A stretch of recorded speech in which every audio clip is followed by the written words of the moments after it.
Mary Kay, it is the day after the finish of an 0-16 season. And I guess the question is, how do you sell to fans that there is hope for this team this year in 2018? What is your sales pitch? Well, you know, if I were making that pitch myself, I would say it's all about the quarterback. I would say they will go out and they will sign a veteran quarterback or acquire one in some way, trade, free agency, whatever the case may be, someone that can step in and win right away. And then they will also draft a quarterback. I believe they will draft that quarterback #1 overall. I don't think they can take the chance of somebody coming up and grabbing their man at 2 and 3. They have the #1 and #4 picks.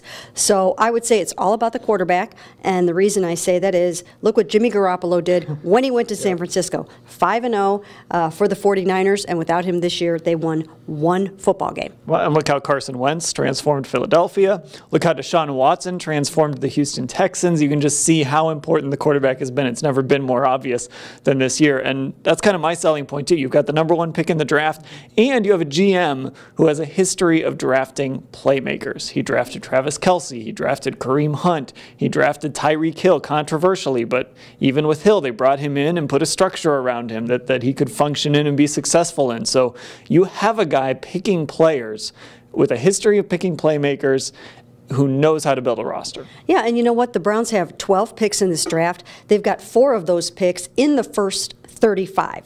So if you really do have someone who knows how to pick the players and get those guys right, the future can look bright even just with those 4 picks. Those can be transformative picks, and everyone expects them to be that. But Hugh Jackson did admit today that he's going to have to sell this team and this program not only to players, free agents, rookies, but also to the fans.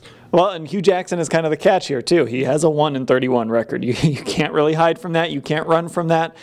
Maybe it's talent. Maybe it's not. We're going to find out. But that's kind of the catch in all this. Is Hugh Jackson a good coach or not? We're going to find that out over the next 12 months as this goes along.